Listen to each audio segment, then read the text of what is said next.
बिस्मिल्लाहिर्रहमानिर्रहीम। हम पर दो किस्म का इल्म नाजिल किया गया है, इल्म ज़ाहरी और इल्म बातिनी, यानी इल्म शरीयत और इल्म तरीक़त। शरीयत का हुक्म हमारे ज़ाहिर पर और मार्फत का अमर हमारे बातिन पर है।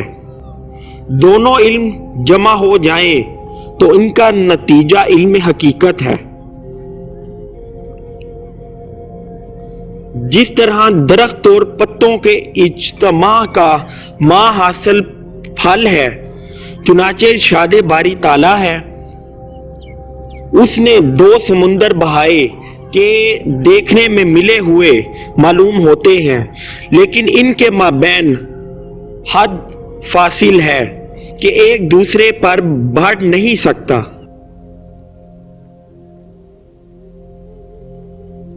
महज इल्म ज़ाहरी से हकीकत हासिल नहीं हो सकती और ना ही मंजिल मकसूद पर पहुंच सकते हैं। कामिल इबादत यानी मार्फत इलाही के लिए दोनों अलूम ज़रूरी हैं, एक इल्म काफ़ी नहीं। जैसा कि फरमाने इलाही है, मैंने जिन्नों और इंसानों को इसलिए पैदा किया है कि वो मेरी इबादत करें, यानी मेरी मार्फत हासिल करें। बस जो उस ज़ाते बारी ताला को पहचानता ही नहीं, वो किस तरह उसकी इबादत कर सकता है।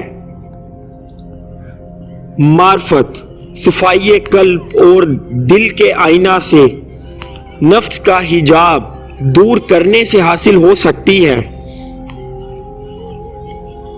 फिर उसमें जमाले किन्ज़े मख्फी यानी पोशीदा खजाना-ए अनवारे इलाही, दिल की गहराई के सिर मकामे राज के अंदर मुशाहिदा किया जाता है।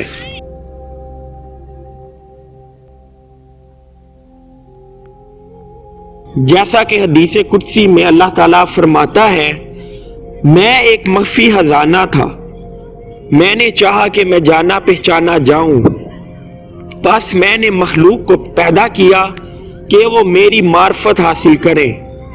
लिहाजा ये बात वाज़ेह हो गई कि अल्लाह ताला ने इंसान को अपनी मार्फत यानी पहचान के लिए पैदा किया है।